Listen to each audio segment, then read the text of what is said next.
En agosto de 1521, las aguas del lago de Texco reflajaban una ciudad en ruinas, donde antes se levantaba la majestuosa Tenochtitlan, una de las urbes más impresionantes del mundo en su tiempo. Ahora solo quedaban templos derrumbados y calles cubiertas de escombros. El Imperio Mexica, el más poderoso de Mesoamérica, había caído, pero lo que comenzaba en ese momento era mucho más profundo que una simple victoria militar. La conquista de México no terminó con la caída de la ciudad.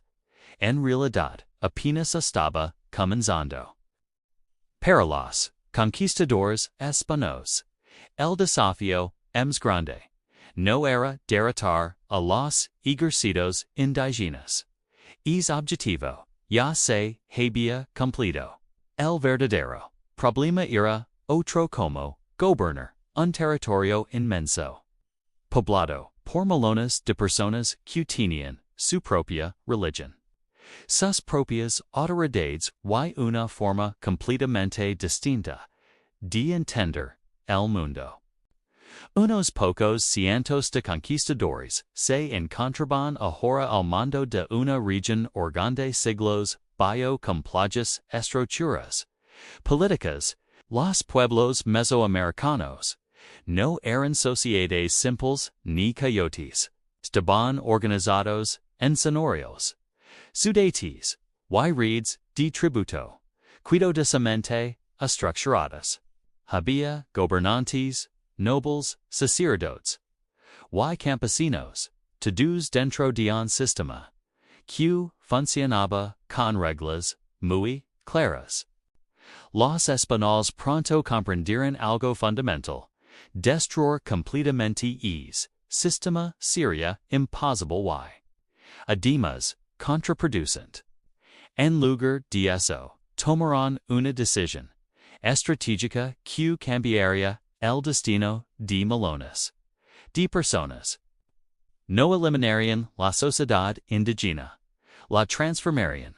Este proceso no ocurrió en un solo momento, ni mediante única orden. Fue una transformación lenta, calculada, y en muchos casos, forzada. Los conquistadores necesitaban asegurar tributos, mano de obra y estabilidad política. Para lograrlo, comenzaron a intervenir directamente en la estructura misma de la vida indígena, las ciudades, los pueblos, las autoridades locales y las creencias religiosas se convirtieron en objetivos de una profunda reorganización. Muy pronto, el dominio español dejó de ser simplemente militar. Se convirtió en un ambicioso proyecto de reconfiguración social. Los conquistadores entendieron que el poder verdadero no se sostenía solo con espadas. Se sostenía controlando la economía, la religión y la organización de las comunidades.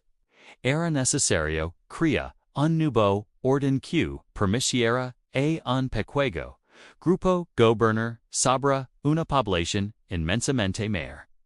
Así comenzó una de las transformaciones social más profundas de la historia de América. Las antiguas autoridades indígenas empezaron a ser integradas, o más bien subordinadas, dentro del nuevo sistema colonial. Muchos gobernantes locales conservaron parte de su posición y privilegios, pero ahora debían responder ante los representantes del rey de España. Las redes de tributo que antes sostenían a imperios como el Mexica comenzaron a ser redirigidas hacia los nuevos amos. La riqueza que fluye de pueblos ahora llenaba los bolsillos de los encomenderos y las arcas de la corona española. Se establecieron las encomiendas, un sistema que otsegaba un espagola, un espagol, recibía y tribio de un rupa de indígenas. A cambio, el encomendero. Debía protegerlos y asegurarse de que fueron evangelizados, que la práctica, este sistema, se convirtió en una forma de explotación laboral forzada. Los indígenas fueron obligados a trabajar en minas, en haciendas, y en la construcción de nuevas ciudades, a menudo en condiciones extremadamente duras que provocaron una drástica quita de la población. Mientras tanto, otro proceso avanzaba con igual intensidad. La transformación espiritual. Frailes franciscanos, dominicos y agustinos llegaron al territorio con una misión clara. No bastaba con dominar la tierra. Era necesario transformar el alma de sus habitantes. Para ellos, la evangelización no era solo una tarea religiosa. Era también una herramienta fundamental de control y de reorganización social. Los templos indígenas, centros de la vida comunitaria y espiritual, fueron sistemáticamente derribados o rutilizados. Sobre sus cimientos, a menudo utilizando los mismos petros, se levantaron iglesias católicas. Esta cutel, no era casual. Buscaba demostrar la supremacía de la nueva fe sobre las antiguas creencias. Las antiguas deidades fueron declaradas ídolos prohibidos, y los rituales tradicionales empezaron a ser perseguidos como actos de idolatría letters. Los sacerdotes indígenas perdieron su poder y influencia, y la cosmovisión que había dado sentido al mundo durante siglos fue atacada frontalmente. Sin embargo, este proceso de conversión no fue ni completamente uniforme ni pacífico. En muchas regiones, las comunidades indígenas resistieron de diversas maneras. Algunas negociaron con los frailes, buscando preservar parte de sus costumbres. Otras adaptaron sus tradiciones en secreto, mezclando rituales antiguos con ceremonias católicas en un proceso conocido como sincretismo religioso y en algunos casos surgieron rebeliones abiertas frente a las nuevas autoridades coloniales y religiosas. La fe no se impuso sin lucha. Fue un campo de batalla cultural que duraría siglos. Poco a poco la vida cotidiana comenzó a transformarse profundamente. La organización de los pueblos cambió con la política de las congregaciones, que obligaba a las comunidades dispersas a mudar sus números, designados segnal, segdol, con una plaza central, una iglesia y un cabildo. Esta reorganización facilitaba el control, el cobro de tributos, y la evangelización. Las formas de trabajo, las obligaciones tributarias, y hasta la manera de entender la familia, y la comunidad, se modificar, la presión del nuevo orden colonial. Lo que estaba ocurriendo en México no era solo una conquista política. Era una reconstrucción forzada de toda una sociedad. Las decisiones tomadas en esos primeros ecos después de la caída de Tenochtitlan marcarían el destino de generaciones enteras. La estructura colonial que comenzaba a formarse redefiniría la vida indígena durante los siguientes 300 ecos, creando una sociedad jerárquica y desigual, donde la identidad y el lugar de cada persona estaban determinados por su origen. El mundo prehispánico no desapareció por completo, pero fue fracturado, reordenado y obligado, adaptarse a una nueva realidad impuesta. Pork, la conquista de Mexico no. Fue únicamente la historia de una guerra. De batallas y de heroes, de uno y otro bando. Fue también la historia de cómo una civilización en era. Con su compleja organización social, su rica cultura y su profunda espiritualidad. Fue obligada a transformarse para poder sobrevivir dentro de un nuevo mundo gunacio de las ruinas de Tenochtitlan y que dio forma al México que conocemos hoy. Gracias por acompañarnos en este viaje al pasado. Si te interesa la historia y quieres seguir descubriendo los grandes momentos que han moldado nuestro mundo. No olvides suscribirte y activar las notifications. Hasta la próxima. Hacemos documentos ecos en el corazón de lo que hoy llamamos Mesoamérica. Existía un universo de civilizaciones complejas y vibrantes. Mayas, aztecas, tlaxcaltecas, caltecas, purépechas. Cada pueblo, con su propia lengua, su cosmogonía. Sus complejas redes comerciales y sus impresionantes ciudades que rivalizaban con cualquiera en el mundo. Tenochtitlan, la capital azteca, era una maravilla. Desde ingeniería construida sobre un lago, con canos, chinampas flotantes, y mercados deliciosos que asombraron a quienes la vieron por primera vez. Este no era un mundo primitivo, ni estético. Era un mosaico de culturas en constante evolución, con alianzas, guerras, y un profundo conocimiento del cosmos, la agricultura, y el arte. La vida estaba regida por ciclos rituales, un calendario preciso, y una conexión profunda con la tierra, y sus dioses. Pero este mundo estaba a punto de enfrentarse a un cambio tan profundo que alteraría su destino para siempre. Como juego group, hombres liderados por Hernán Cortés desembarca en las costas del Golfo de México. Su llegada no fue simplemente un encuentro, fue una colisión de dos mundos que hasta entonces no sabían de la existencia del otro.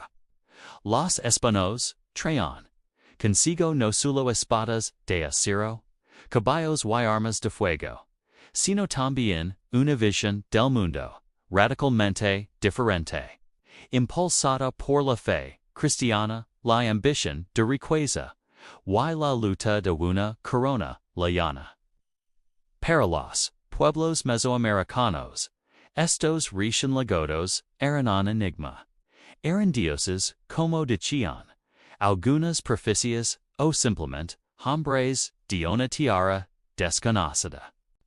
La curiosidad inicial pronto dio paso a la tensión y al conflicto. Conquista de Mesoamérica no fue un evento rápido ni sencillo. A menudo, la historia se simplifica. A la caída de Tenochtitlan en 1521. Pero la realidad fue mucho más compleja. Fue un proceso que duró décadas y que no habría sido posible sin las alianzas cruciales que los españoles forjaron con pueblos indígenas enemigos de los aztecas, como los teques, como los tlaxcaltecas. Estos pueblos vieron en los españoles una oportunidad para liberarse del dominio Mexica. Sin imaginar que estaban ayudando a instar un nuevo poder que la sometería a todos, como la virula. Para los cuales los indígenas no tenían defensas, jugaron un papel devastador. Dismando a la población y debilitando la capacidad de resistencia de imperios enteros. Fue una combinación de estrategia militar, alianzas políticas y una catástrofe biológica. Lo que finalmente inclinó la balanza a favor de los conquistadores. Una vez que el poder militar azteca fue quebrado, comenzó la verdadera transformación. Los españoles no buscaron borrar por completo el mundo que encontraron. Con una estrategia mucho más pragmática, superponer sus propias estructuras sobre las ya existentes. Entendrán que para gobernar un territorio tan vasto y una población tan numerosa, necesitaban utilizar los cimientos que ya estaban allí. Las antiguas capitales indígenas se convertirán en los centros del poder colonial. Sobre las ruinas de los templos aztecas en Tenochtitlan se construyeron las iglesias y los palacios de Mexico. Los antiguos señoríos Outpetal se reorganizaron en pueblos de Indo, manteniendo en muchos casos sus límites territoriales y sus estructuras de gobierno local. Esta adaptación fue clave para el establecimiento del orden colonial. Los españoles reconocían a la nobleza indígena, los caciques, y les otorgaron ciertos privilegios, y un papel de intermediarios. Estos líderes locales eran responsables de organizar el trabajo, recordar el tributo para los nuevos amos españoles y mantener el orden en sus comunidades. A cambio conservaban parte de su estatus y poder. Este sistema, aunque explotador, permitió una transición que, de otro modo, habría sido mucho más caótica. Los conquistadores se repartieron la tierra y, más importante el trabajo de la gente través de sistemas como la encomienda.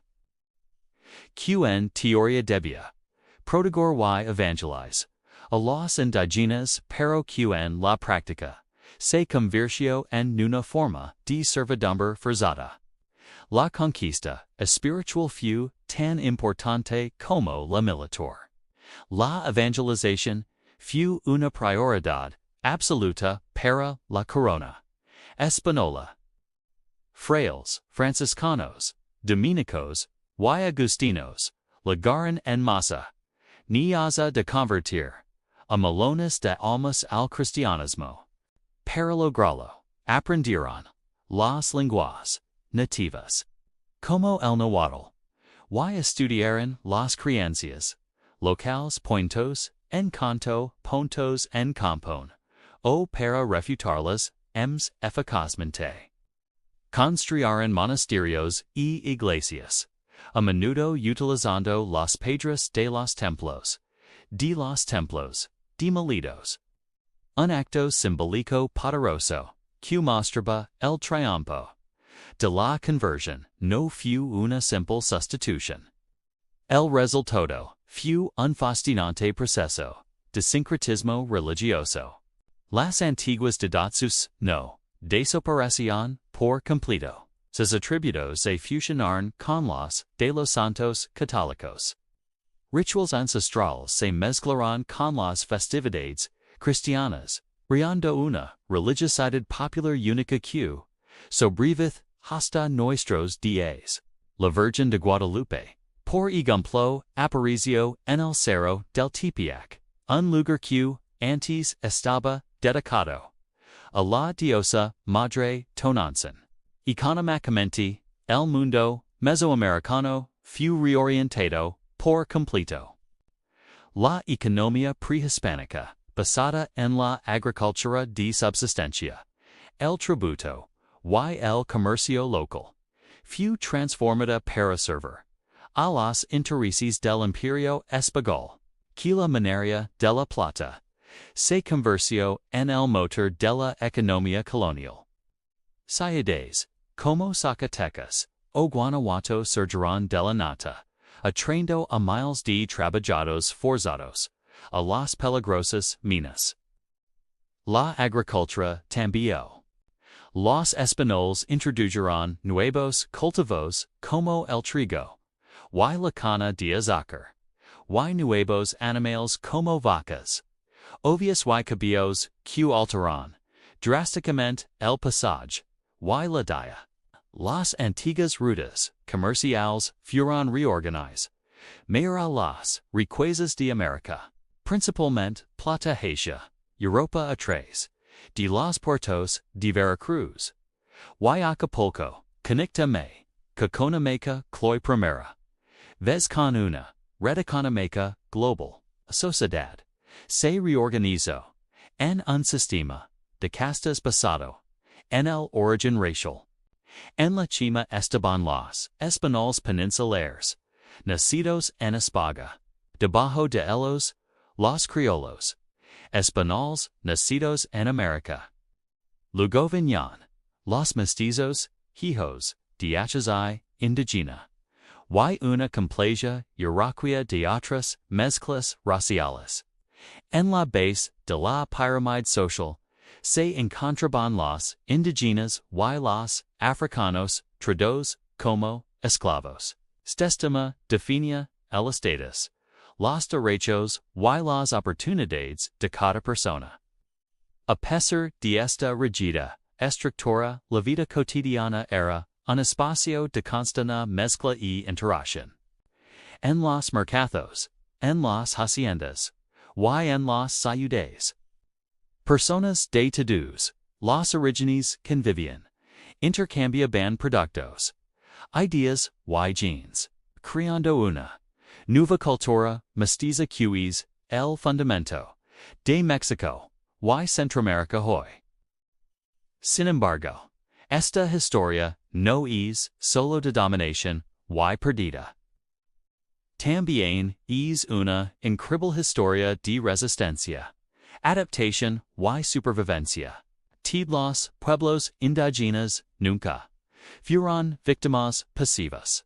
Lucharon en rebeliones armadas, acusaron el sistema legal legal para defender sus tierras y derechos y preservaron sus lenguas, tradiciones y conocimientos en secreto. Toron las nuevas herramientas, como la escritura alfabética, para registrar sus propias historias y preservar su memoria.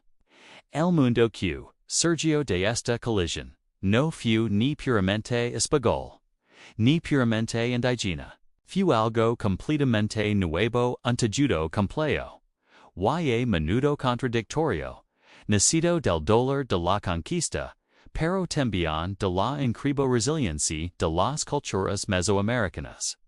La herencia de este encuentro sig viva en la comida que comisas, las creencias que tenemos, y las ciudades que habitamos. Entender este proceso de transformación es esencial para comprender la identidad de América Latina. Gracias por acompañarnos en este viaje a través de la historia. Si te ha gustado este video, no olvides darle like, compartirlo y suscribir a nuestro canal para no perderte nuestros próximos documentals. Hasta la próxima.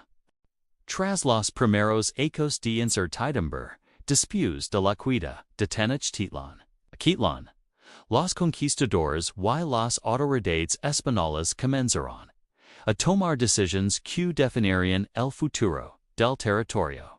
Conquista militar había terminado, pero ahora comenzaba algo mucho más complejo, la conquista de un nuevo sistema de poder.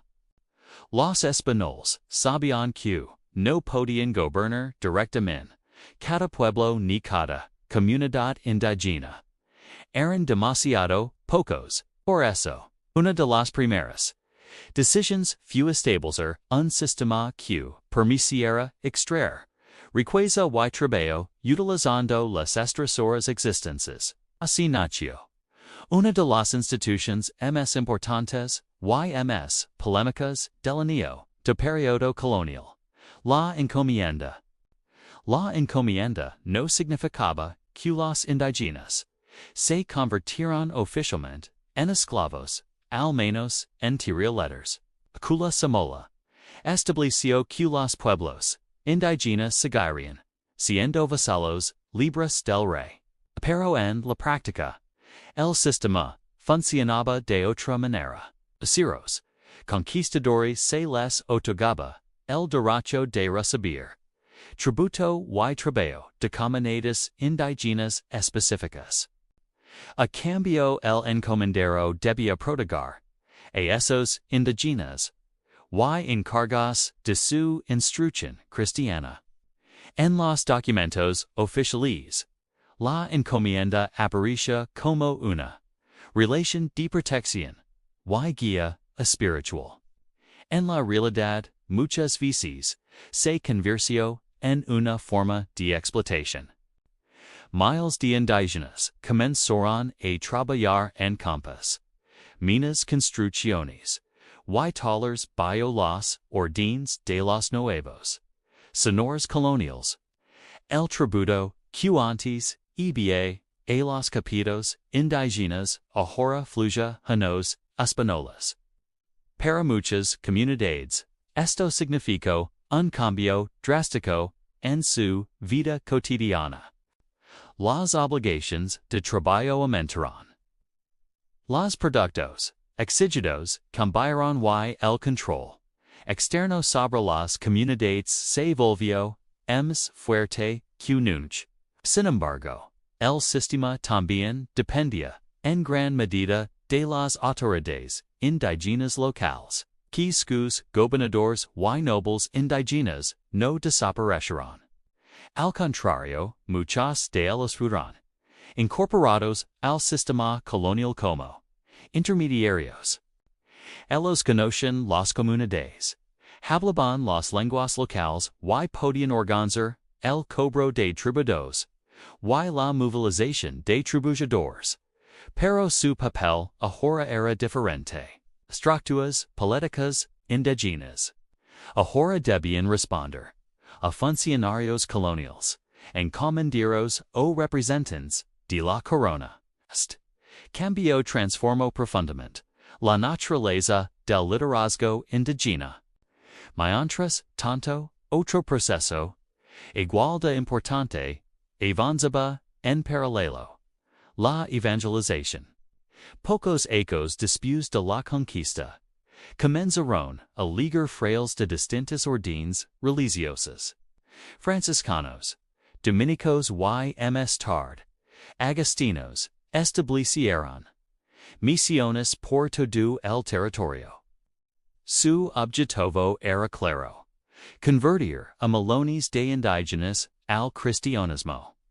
Para los misioneros, la conquista militar había una misión espiritual de enorme escala.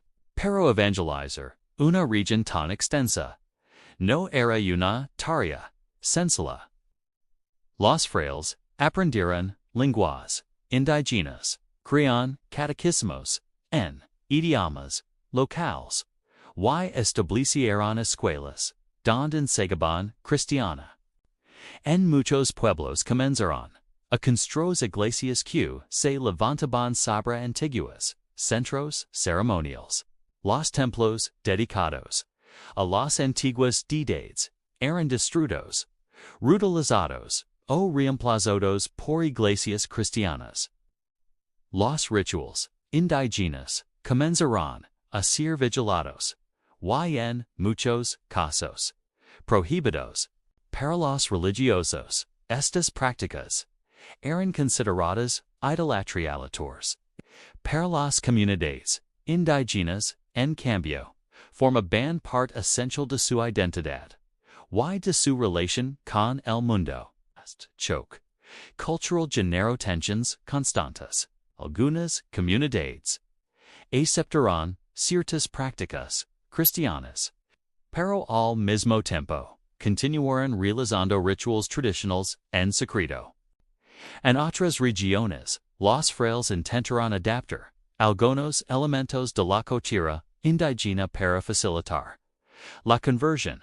Así surgieron formas religiosas híbridas que mezclaban símbolos cristianos con tradiciones indígenas. Mientras tanto, las autoridades coloniales seguían reorganizando el territorio. Los pueblos comenzaron a ser registrados, clasificados y vinculados a sistemas administrativos más amplios. Los funcionarios coloniales necesitaban saber cuántos habitantes tenía cada comunidad, cuánto tributo podían producir y cuántos trabajadores podían movilizar. Por primera vez, muchas comunidades indígenas quedaron integradas dentro de una red política que se extendía mucho más allá de su región.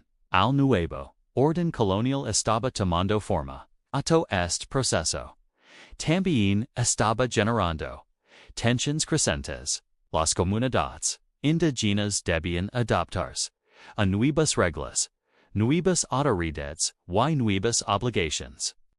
La presión económica aumentaba, las creencias tradicionales eran cuestionadas y el control colonial se volvía cada vez más visible.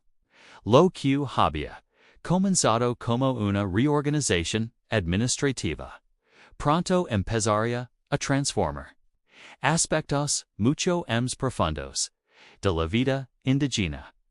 La manera de vivir, trabajar, crear y incluso habitar el territorio estaba a punto de cambiar de una forma que nadie, ni conquistadores ni indígenas, había imaginado completamente.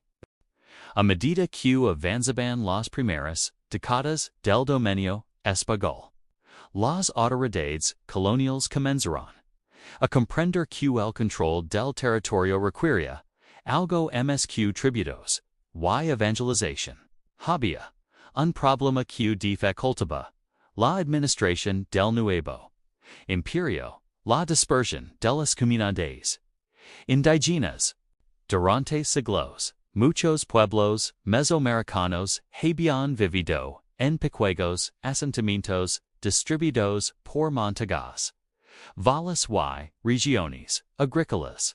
Estas comunidades estaban conectadas por redes políticas, pero no siempre concentradas en grandes poblaciones permanentes. Per las, esta representaba un desafío enorme. Cobrar tributos, supervisar el trabajo, predicar la religión cristiana y mantener el control político resultaba mucho más difícil cuando las poblaciones estaban dispersas por el territorio. Los funcionarios coloniales comenzaron a buscar una solución que transformaría radicalmente el paisaje humano de Nueva España. Así surgió una de las políticas más profundas y disruptivas del periodo colonial temprano. Las congregaciones o reducciones indígenas. El objetivo era simple en teoría, pero monumental en la práctica. Miles de indígenas serían obligados a abandonar sus antiguos asentamientos para trasladarse a nuevos pueblos, artesanados por las autoridades coloniales. Estos nuevos pueblos seguirían un modelo urbano europeo. Tendrían una plaza central, una iglesia dominante, calles organizadas en cuadrícula, y edificios administrativos. Todo estaría diseñado para facilitar el control político, la evangelización religiosa y la recaudación de tributos. Para los colonizadores, este plan representaba orden. Para muchas comunidades indígenas, significaba ruptura. Familias enteras tuvieron que dejar otras tierras que habían cultivado durante generaciones. Antiguos centros ceremoniales quedaron abandonados. Caminos tradicionales y territorios sagrados, dejaron de formar parte de la vida cotidiana. Los traslados no siempre fueron voluntarios. En muchos casos, las autoridades coloniales presionaron no, incluso obligaron a las comunidades a trasladarse estos nuevos asentamientos. Los funcionarios argumentaban que vivir cerca de la iglesia permitiría recibir instrucción religiosa adesa, y facilitaría la supervisión de las autoridades. Pero detrás de estas razones también existía un objetivo claro: controlar a la población. Al consonar a los indígenas en pueblos organizados, el sistema colonial podía registrar con mayor precisión cuántas personas vivían en cada lugar, cuánto tributo podían pagar, y cuánta mano de obra podían proporcionar. La reorganización del espacio se convirtió en una herramienta de poda. Mientras tanto, la transformación religiosa continuaba avanzando con fuerza. Los frailes intensificaron sus campañas de evangelización. Se construyeron grandes conventos y campellos religiosos que se convirtieron en centros de influencia espiritual y social. Las campanas de las iglesias comenzaron a marcar el ritmo de la vida cotidiana. Horas de misa, celebraciones religiosas, festividades cristianas. El calendario indígena empezó a ser reemplazado por el calendario litúrgico cristiano. Las antiguas ceremonias dedicadas a los dioses mesoamericanos fueron perseguidas con mayor intensidad. En algunos casos, los frailes organizaban campañas para destruir ídolos y objetos rituales considerados paganos. Pero la realidad era más compleja de lo que los colonizadores imaginaban. Muchas comunidades indígenas no abandonaron completamente sus antiguas creencias. En lugar de desaparecer, algunas tradiciones se adaptaron. Rituals antiguos comenzaron a integrarse discretamente dentro de celebraciones cristianas. Cristianos significados bajo la apariencia de prácticas católicas. Que era una forma silenciosa de preservar parte de su identidad cultural. Sin embargo, otro factor empezó a transformar en más profundamente la sociedad indígena. Las epidemias, desde los primeros ecos de la conquista. Enfermedades traídas desde Europa comenzaron a propagarse por el territorio. Viruela, sarampión y otras epidemias golpearon a poblaciones que no tenían inmunidad frente a estos nuevos virus. Las consecuencias fueron devastadoras. En algunas regiones, comunidades enteras desaparecieron en cuestión de ecos. La población indígena disminuyó de manera dramática durante el siglo XVI. Esta crisis demográfica debilitó las estructuras social, tradicionales y facilitó en la expansión del control colonial. Los pueblos, recién creados por las congregaciones, a veces decenados para miles de habitantes, quedaban parcialmente vacíos debido a la mortalidad. Morelos esto significaba menos tributo y mano de obra. A las comunidades indígenas representaba la pérdida de familiares, tradiciones y continuidad cultural. En apenas unas décadas, el mundo indígena había cambiado de manera radical. Los antiguos centros de poder habían desaparecido. Las poblaciones se habían reorganizado en nuevos pueblos coloniales. La religión cristiana dominaba el espacio público. Y las epidemias habían alterado profundamente la demografía del territorio. Lo que estaba emergiendo en Nueva España. Ya no era el mundo indígena anterior a la conquista. Era una nueva sociedad, moldada por imposición, adaptación y supervivencia. Para finales del siglo XVI, los cambios, impuestos tras la conquista, ya habían transformado profundamente la vida indígena en Nueva España letters. Lo que comenzó como una serie de decisiones administrativas y religiosas terminó por crear una nueva estructura social que reorganizó casi todos los aspectos de la vida cotidiana. Las comunidades indígenas no desaparecieron. Hoy no eran las mismas. Los pueblos creados durante las congregaciones se convirtieron en el centro de la vida social y política. Cada uno estaba integrado dentro de un sistema colonial cuidadosamente organizado. Las autoridades españolas podían ahora supervisar con mayor facilidad a la población, cobrar tributos y movilizar trabajadores cuando era necesario. En estos nuevos pueblos seguían existiendo autoridades indígenas como los gobernadores locales y los caciques.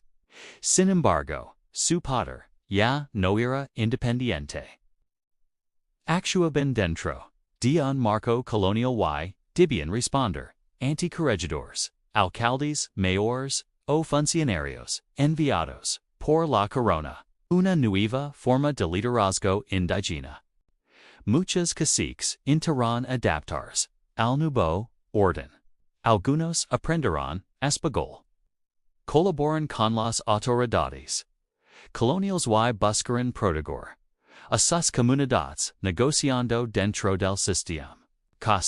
Tratarán de mantener tradiciones locales mientras cumplían con las obligaciones impuestas por el gobierno colonial. A supervivencia muchas veces dependía de esa capacidad de adaptación.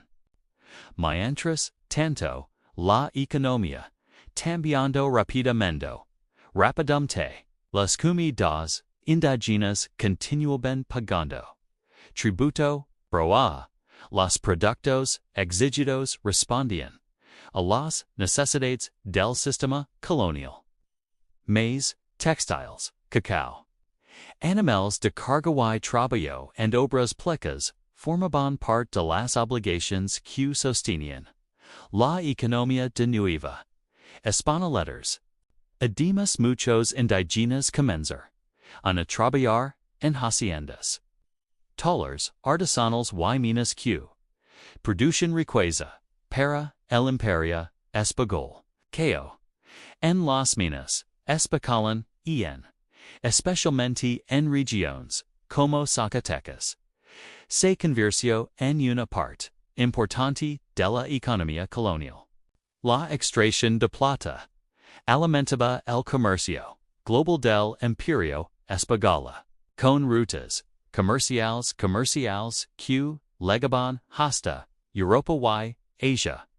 Pero este crecimiento económico también tenía un costo humano considerable. Las jornadas de trabajo eran duras, las condiciones en las minas podían ser peligrosas, y las comunidades indígenas debían equilibrar estas nuevas obligaciones con la necesidad de mantener su propia subsistencia. Al mismo tiempo, la sociedad colonial comenzaba a desarrollar una jerarquía cada vez más marcada. En la cima del sistema social se encontraban los hispanos nacidos en Europa. Debajo de ellos estaban los criollos, descendientes de hispanos nacidos en América. Ese bio aparecen mestizos, indígenas y otros grupos que formaban parte de una sociedad cada vez más diversa. Esta diversa tate no solo definía el prestigio social, sino también el acceso a cargos políticos. oportunidades económicas y privilegios legales. Los pueblos indígenas quedaron oficialmente reconocidos como repúblicas de indios. Una categoría legal dentro del sistema colonial. Esto significaba que tenían ciertas formas de autogobierno local, pero también obligaciones específicas hacia la corona. Era un equilibrio complejo limitado. A pesar de todas estas presiones, las comunidades indígenas encontraron formas de preservar partes importantes de su cultura. Las lenguas indígenas continuaron hablando en muchos pueblos. Algunas tradiciones religiosas sobrevivieron dentro de nuevas formas cristianizadas.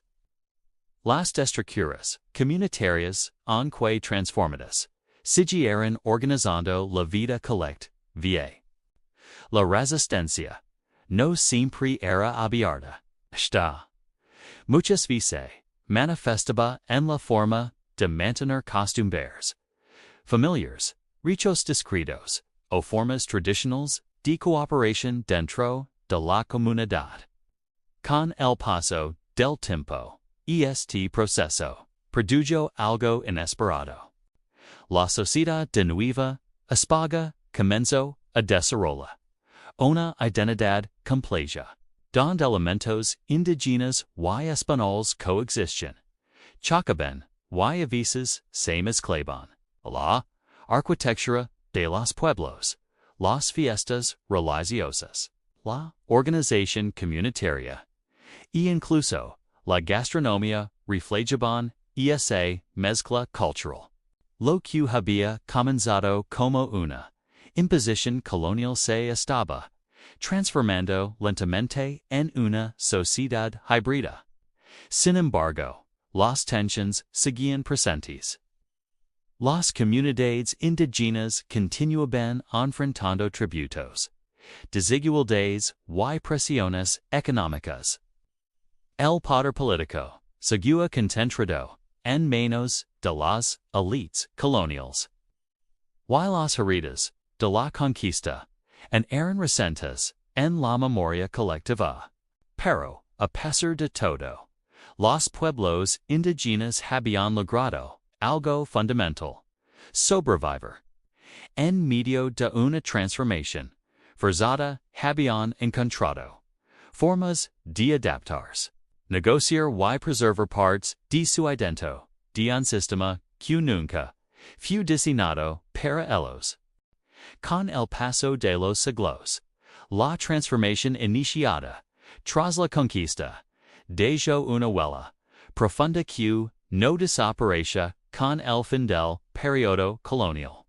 Las decisiones tomadas en el siglo XVI no solo cambiaron la vida de las comunidades en ese momento, sino que también moldearon muchas de las estructuras social que seguirían presentes de México durante generaciones. Los pueblos indígenas reorganizados durante las congregaciones continuaron existiendo mucho tiempo después. De hecho, muchos de los actuales municipios y comunidades rurales de México tienen su origen directo en esos asentamientos creados durante el siglo XVI. Las plazas centrales, las iglesias coloniales, y la organización territorial de numerosos pueblos reflejan todavía el modelo urbano impuesto durante el periodo colonial. Sin embargo, dentro de esas estructuras, también sobrevivieron elementos profundamente indígenas. Las comunidades mantuvieron formas colectivas de organización que recordaban sistemas anteriores a la conquista. El trabajo comunitario, las decisiones tomadas en asambleas locales, y el fuerte sentido de identidad territorial continuarían siendo parte fundamental de la vida en muchos pueblos. En otras palabras, el sistema colonial transformó la sociedad indígena, pero no logró esperar completamente sus raíces. Esta mezcla entre imposición y continuidad creó una realidad social compleja. Las tradiciones indígenas y las instituciones coloniales comenzaron a entrelazar con el paso del tiempo. Las festividades socias, por ejemplo, incorporaron elementos de ambas culturas. Muchas celebraciones cristianas se adaptaron a las tradiciones locales, procesiones, fiestas patronales y rituales comunitarios comenzaron a reflejar una combinación de símbolos europeos y indígenas. Este fenómeno cultural conocido como sincretismo se convirtió en una característica central de muchas comunidades. La lengua también fue un espacio importante de resistencia cultural. Aunque el español se expandió gradualmente como lengua administrativa y comercial, numerosas lenguas indígenas continuaron hablándose en amplias regiones del territorio. Incluso algunos misioneros aprendieron estas lenguas para facilitar la evangelización, lo que permitió que muchas tradiciones orales sobrevivieran. Sin embargo, la herencia de la transformación colonial también dejó profundas desigualdades. Durante siglos, las comunidades indígenas ocuparon posiciones social y económicas desfavorables dentro del sistema colonial. El acceso a la tierra, al poder político y a las oportunidades económicas estuvo frecuentemente limitado por estructuras que favorecen a las élites coloniales. Estas desigualdades no desaparecieron con la independencia de México en el siglo XIX, cuando el dominio español terminó en Ibarra. Muchas de las estructuras socio-heredadas del periodo colonial continuar existiendo las comunidades indígenas seguían enfrentando desafíos relacionados con la tierra, la representación política y el reconocimiento cultural. De hecho, varios conflictos sociales en la historia de México tienen raíces que se remontan a la reorganización colonial de los siglos XVI y XVII. Al mismo tiempo, la persistencia de las comunidades también ha sido una fuente de fortaleza cultural. A lo largo de los siglos, estas comunidades han mantenido tradiciones, conocimientos agrícolas, prácticas comunitarias y expresiones culturales que forman parte esencial de la identidad mexicana. Su historia no es solo una historia de dominación, sino también de adaptación, resistencia y continuidad. Hoy en día, México es uno de los países con mayor diversidad cultural y lingüística del continente americano. Decenas de pueblos indígenas continúan preservando lenguas y tradiciones que tienen raíces mucho más antiguas que el propio Estado mexicano. Comprender la transformación forzada de la sociedad indígena tras la conquista permite ver con mayor claridad cómo se formó esta realidad.